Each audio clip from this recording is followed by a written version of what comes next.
family is heartbroken after an 8-year-old is attacked and killed by a pair of dogs. One of the smartest little kids I've ever met. I mean, he could probably run the world. His family calls him funny, loving, and caring. Nothing could stop him. The whole community feeling the impact of this deadly attack. And then they see the little boy's bicycle laying on the ground like that. Oh, man. It just really hurt my heart. Now his family waits for answers as these two dogs remain locked up, their reign of terror now over. Oh, that's messed up. It's a bad situation for both sides. But you know these dogs. Oh man, I always feel like it's the owner's fault that these dogs was out.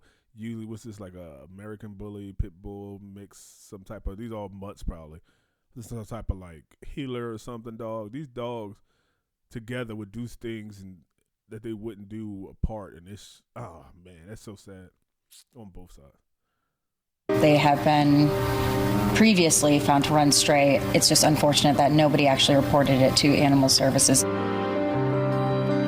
And we start with that Fox 35 exclusive tonight. This is Michael Millett. He's the 8-year-old boy who was mauled to death yesterday by two dogs in his DeLand neighborhood.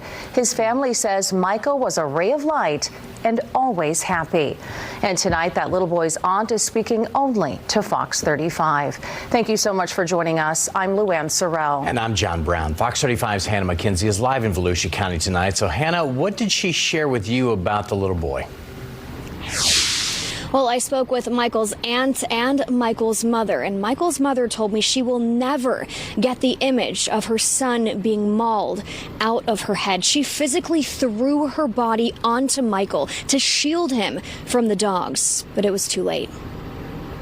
The unthinkable unraveling Monday night in the Berries Ridge neighborhood of DeLand. My great nephew was gone.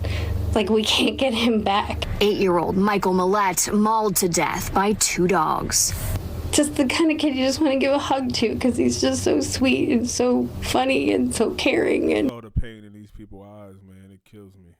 Oh, that kid must have been yelling for help, and like, that's a slow death. Like, being bit to death, mauled, you basically bleed to death. That's, oh, nobody deserved that. Well, this kid didn't deserve that. Now he's gone. His great aunt Jackie Hart telling us Michael's mother did what she could to help her little boy. She went out there and had to like kick the dog and punch the dog and protect her son. But unfortunately she wasn't able to. Neighbors frantically calling 911 as the dogs attacked Michael. They're calling 911. They're like biting him, but he's not moving and he's not responding. Oh, it's too late. Like biting him, but he's not moving and he's not responding. Michael's mother says they've lived here for 6 years and have never seen the dogs before, but neighbors have. As soon as you drive in the driveway, you'd start hearing the dogs, and they're just going crazy. Frank Tuttle lives near the dog's owner on Airport Road. He says one of the dogs previously killed another neighbor's chickens. And I didn't know whether I had to carry a weapon or do whatever in order to, not get attacked. Get back! Get back in your yard! Get back in there! Both dogs now in quarantine with Volusia County. Did they just keep this gate open, and these dogs just kept escaping? Animal control. And Michael, I got an officer yelling at the dog, "Get back!" Like he understand him. The dog probably just feel the energy, like, oh shit, but he don't know what you're saying. Is the youngest of three. He was actually named after his dad. His dad is a truck driver, and he was actually in Texas during the attack. He drove overnight to get here today to be with his family. Right now, the family does have a GoFundMe up just to help with funeral costs and over. Can you imagine? You leave your home with your 3 kids, and then you get a call while you're on a truck on the road.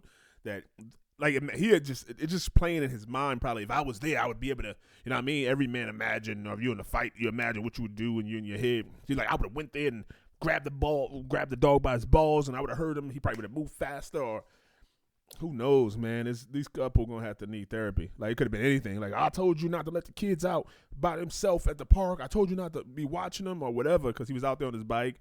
Probably was a safe area, and these fucking dogs Not a human being, not somebody who came and took a crime opportunity. These dogs were sitting there, probably untrained, unhinged, just free with all that land. You see all that land those dogs had? When dogs have free roam like that, let me see if I can go back to it. Look how big this land is. When dogs have free roam like that and animals and they chasing things, they in the prey drive. They sitting there chasing raccoons and squirrels and everything that comes in the yard. Everything that pass by because they got so much land that these people probably like if it's a house dog, you make sure they train, they don't do no stupid shit. But when your dog outside, they do something. You're like, hey, get out of here, get out of the house and just go outside. Now they wild out here in their element. And when they get out of this yard, now they looking for something. And the little boy riding, he was on his bike. Now it's chase. I see something chase. And he's screaming like a chicken. There's so many fucking things. But unfortunately, these dogs don't need to be put down. And the owner should be charged. Like how many times have this, oh God, it's hard to say anything. But let me know what y'all think, Cave Dwellers. RP to this little boy. And it's for his family. I hope his mom and dad can recover, his other siblings too. So young, so innocent, man.